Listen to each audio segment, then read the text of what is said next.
শরীর পাক হওয়া লাগবে, কাপড়ও পবিত্র হওয়া লাগবে, আবার আমি যেই জায়গায় নামাজ পড়ছি ওই জায়গাটাও কি হওয়া লাগবে, পবিত্র হওয়া লাগবে। তাহলে অজু ঠিকঠাকভাবে করতে হবে, যাতে করে আমার অজু সুন্দরভাবে হয়।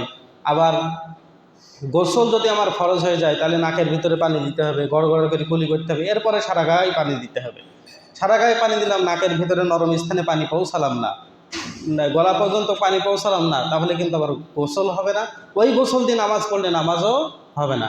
এই জন্য ফরজ গোসল হয়ে গেলে সব থেকে বেশি খেয়াল রাখতে হবে, নাকের নরম স্থানে পানি পৌঁছাতে হবে, গড়গড়া করে কণ্ঠনালীর পর্যন্ত পানি পৌঁছাতে হবে, এবং সমস্ত শরীরের কোনো স্থান যেন শুকনা না থাকে।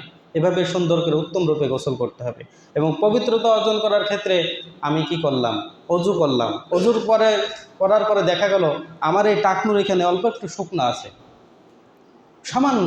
এই সামান্য শুকনা থাকলেই আমার পবিত্রতা অর্জন হবে না, অজু হবে না। কপালের চুলের গোড়া থেকে থুতনির নিচ পর্যন্ত, এক কানের লতি থেকে আরেক কানের লতি পর্যন্ত, উভয় হাতের কবজি পর্যন্ত, কবজি সহ এইভাবে হাতা গোছায় কবজি সহ আপনাকে ধুতে হবে।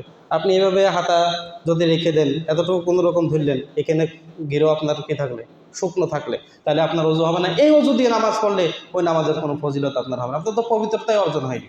এজন্য শরীর আগে পবিত্র হতে হবে, কাপড় পবিত্র হতে হবে, যেই জায়গায় নামাজ পড়বো জায়গা পাক হতে হবে। আল্লাহ তাআলা আমাদের সবাইকে প্রত্যেকটা স্থানে পুত পবিত্র হয়ে আল্লাহ তাআলার হুকুম পালন করা, ইবাদত করা তৌফিক দান করেন। সবাই বলে আমিন।